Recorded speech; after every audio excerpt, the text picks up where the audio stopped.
हमारे सभी YouTube family को बहुत बहुत जय जय श्री सीताराम। जीवन में जब भी कोई दुख, कष्ट, परेशानी आता है तो भगवान की याद आती है। अगर हम पहले ही भगवान की शरण में चले जाएं तो शायद ये दुख, कष्ट और परेशानियों से हम बच सकते हैं। प्रारब्ध के बुरे कर्मों को काटना सबको पड़ता है, लेकिन ऐसा नहीं है कि हम अपने भाग्य पर कोई काम नहीं कर सकते, क्योंकि ईश्वर ने तो एक बहुत बड़ा कर्म चित्र हमारे को दे रखा है और जो उसके अंदर जिस तरीके का बीज बोएगा उसे उसी तरीके से पाप और पुण्य का सामना करना पड़ेगा। अब जीवन में होता क्या है कि जब दुख, कष्ट और परेशानियां आती हैं तब ये तीन ग्रह हमारे को बहुत सताते हैं, शनि, राहु, केतु।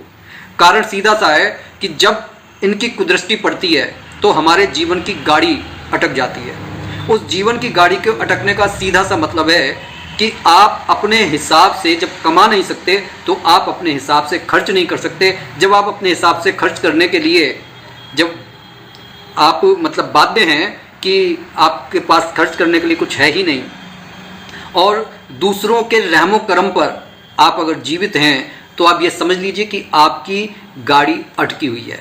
और जब ऐसा जीवन में कोई सिस्टम जब बनने लगता है तब सबसे बड़ी जो समस्या ये आती है कि कोई भी आपसे बात करके राजी नहीं होता। आपके अपने जो है मुंह मोड़ कर खड़े हो जाते हैं, फिर चाहे वो कोई भी हो, नाते, रिश्तेदार, भाई, बंधु, कोई भी हो। तो ऐसे समय में ऐसा नहीं है कि कोई उपाय काम नहीं करता, लेकिन हमारे को कुछ सलाह माननी पड़ती है। सलाह किस तरीके की?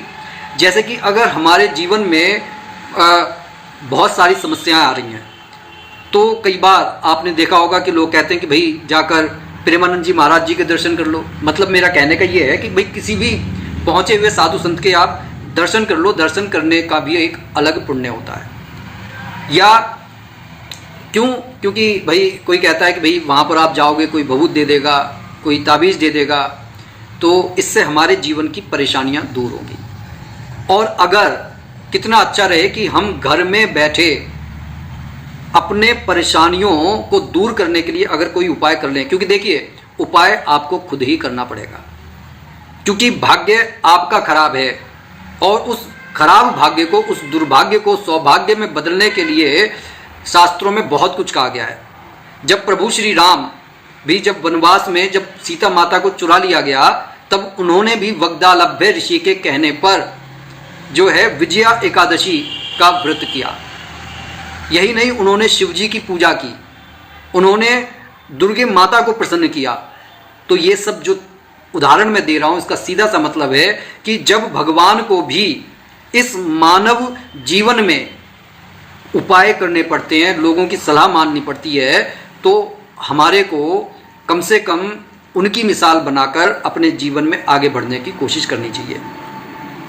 लोग कहते हैं कि भाई ये थोड़ी है कि उन्होंने बस गए और सीधा रावण पर अटैक कर लिया, लेकिन उन्हें ये कहानी भी मालूम होनी चाहिए कि ठीक है आपको एक्शन करना है लेकिन उपाय भी करने हैं। खाली दोनों चीज़ें साइमल्टेनियसली जब आप करेंगे तो जीवन में बहुत कुछ हासिल किया जा सकता है।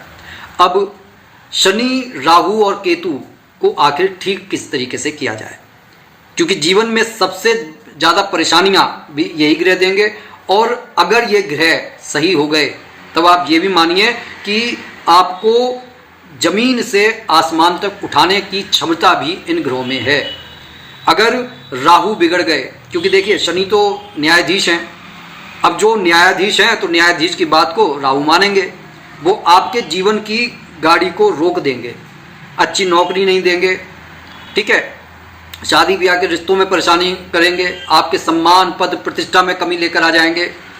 और जब ये सब चीज़ें होती हैं तो आदमी मानसिक रूप से डिप्रेस्ड हो जाता है। अब ये केतु करेगा, आपको सुख और शांति बिल्कुल नहीं मिल पाएगी।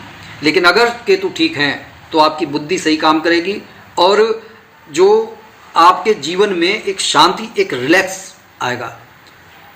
और शनिदेव अगर ठीक हैं फिर भैया फिर तो बल्ले बल्ले ही है। तो आपको एक छोटा सा उपाय करना है। वो उपाय लाहौरी नमक से जुड़ा हुआ है और इसके अंदर गौ माता का बहुत बड़ा हाथ है। गौ माता के अंदर जैसे कहा जाता है कि सभी देवताओं का वास है, और जो गौ माता की एक बार सेवा कर लेता है तो उसके जीवन में फिर दुख और दरिद्रता उसे छोड़कर चली जाती है। लेकिन मन से करना चाहिए। ठीक है।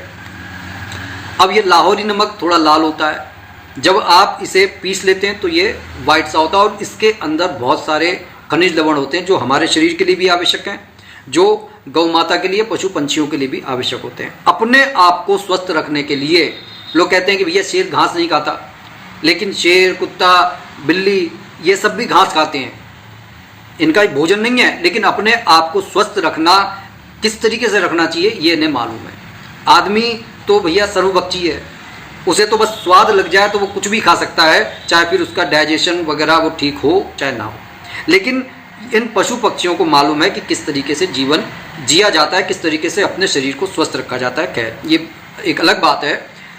अब हम आ रहे हैं सेंधा नमक पर। इस सेंधा नमक को जो है कम से कम किलो 2 किलो का आप एक पूरा का पूरा एक सिल्ली टाइप होता है, आप इसे लेकर आइए। अगर पॉसिबल है तो आप अपने हाथों से बुधवार को, शुक्रवार को, शनिवार को गौ माता को अपने हाथों से इसे चटवाइए।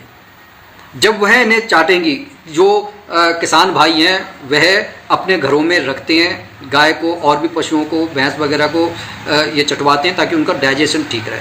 ठीक है। जब आप ये कार्य करेंगे, जितना वो गौ माता उसे चाट रही हैं और वो क्योंकि वो आपने उनको दिया है, तो आपके भाग्य के जो गलत कुछ भी आपने किया है वो धीरे धीरे से कटेगा। ऐसा नहीं है कि एकदम से कोई चमत्कार हो जाएगा, लेकिन धीरे धीरे से आपके जीवन से बैरियर्स हटने लगेंगे।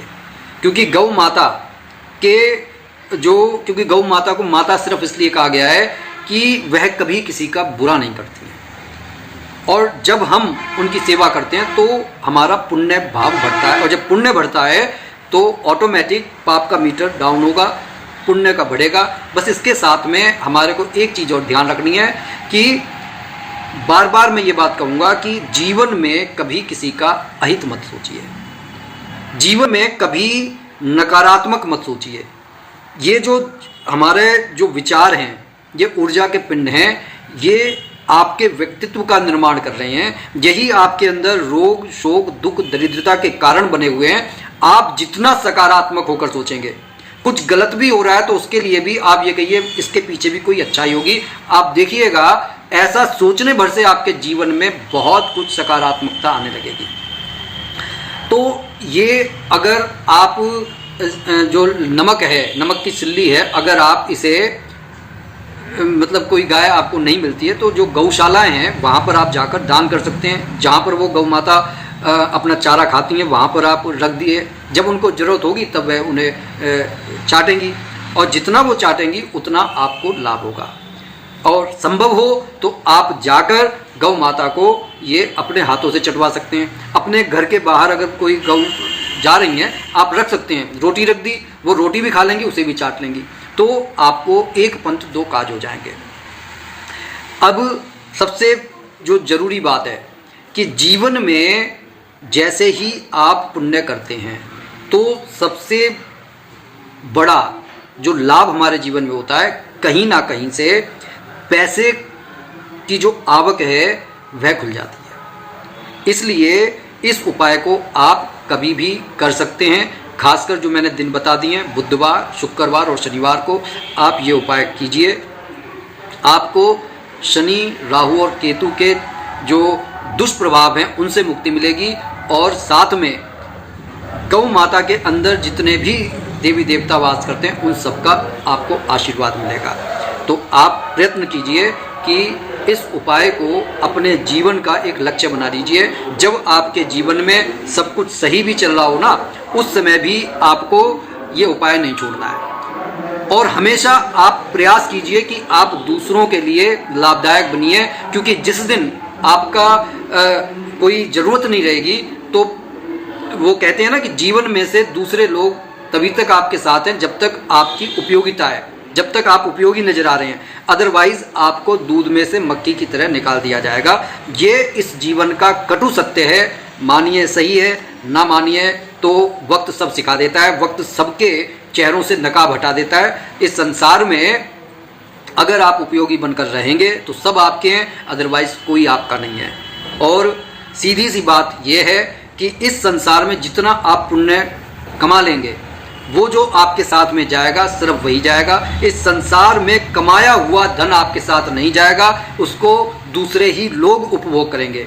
ये और बात है कि भैया जब तक जीवित हो धन की आवश्यकता है, किसी के सामने हाथ ना फैलाना पड़े, जीवन की गाड़ी चलती रहे। बस हमारा लक्ष्य ये होना चाहिए, ये नहीं होना चाहिए कि भैया फ्री का पैसा आ गया उसको अब लुटाओ। पैसा अगर आए तो दूसरों की मदद करने से कभी पीछे मत हटो।